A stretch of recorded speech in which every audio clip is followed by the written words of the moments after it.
G&D Media presents an unabridged recording of Left Holding the Bag, a Watchdog's account of how Washington fumbled its COVID test, by Bob Westbrooks, former Inspector General and Pandemic Watchdog. Narrated by Timothy Andres Pabon. To Tracy, my wife and my world, and to our wonderful family. To the memory of those who lost their lives. To my friends in the oversight and law enforcement communities, who battle fraud day in and day out. To those who courageously and patiently serve in healthcare, and to other essential workers at whatever station in life.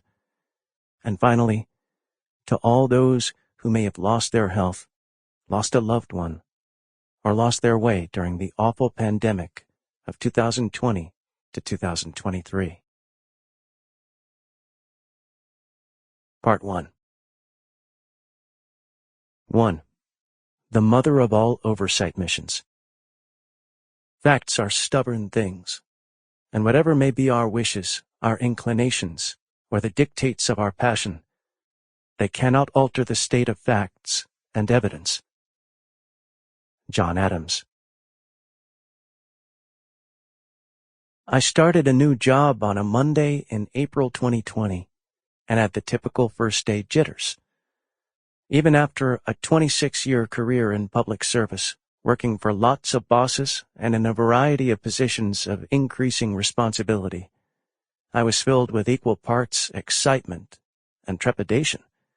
Excitement for a new challenge, trepidation over the unknown. Only that day, the feelings were 1,000,000,000,000 times more intense.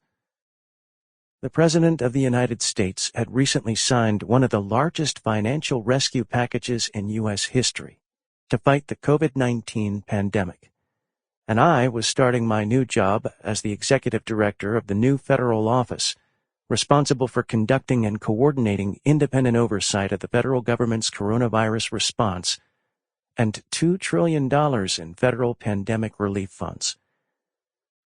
I was trying to wrap my head around $1 trillion. That's a lot of zeros. I was a lawyer, certified public accountant, criminal investigator, and a career watchdog, but I hadn't previously lived my day-to-day in the land of such large numbers. That first day, I was working, like most Americans who were able to, at home. I was working off a 14-inch laptop screen in the spare bedroom, wondering the best time to squeeze in a grocery store run in the hope of securing one of the blessings of liberty. Toilet paper, as the pandemic had forced a shutdown of the Washington, D.C. area, left store shelves bare, and severely disrupted life as we knew it.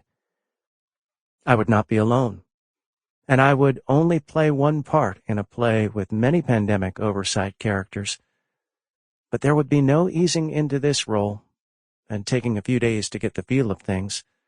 By lunchtime, I was making calls to hire an attorney to join the team. My inbox was immediately flooded with congratulatory messages, and just as many, or more, consolatory messages on my appointment. The strained relationship between the White House and the community of inspectors general at that time was on the minds of a lot of people. Although we had never met, House Speaker Nancy Pelosi released a statement later in the day wishing me well and bluntly warning, the Trump administration must not interfere with Executive Director Westbrooks' independence in his critical role leading the Pandemic Response Accountability Committee created in the CARES Act. Senate Majority Leader Chuck Schumer released a statement on my appointment.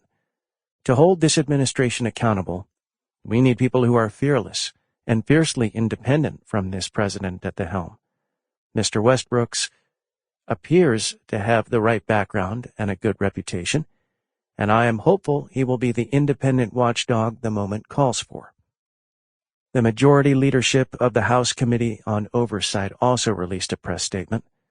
As a former Inspector General, accountant, and auditor, Mr. Westbrooks will help the committee conduct strong oversight that is urgent. Sample complete. Ready to continue?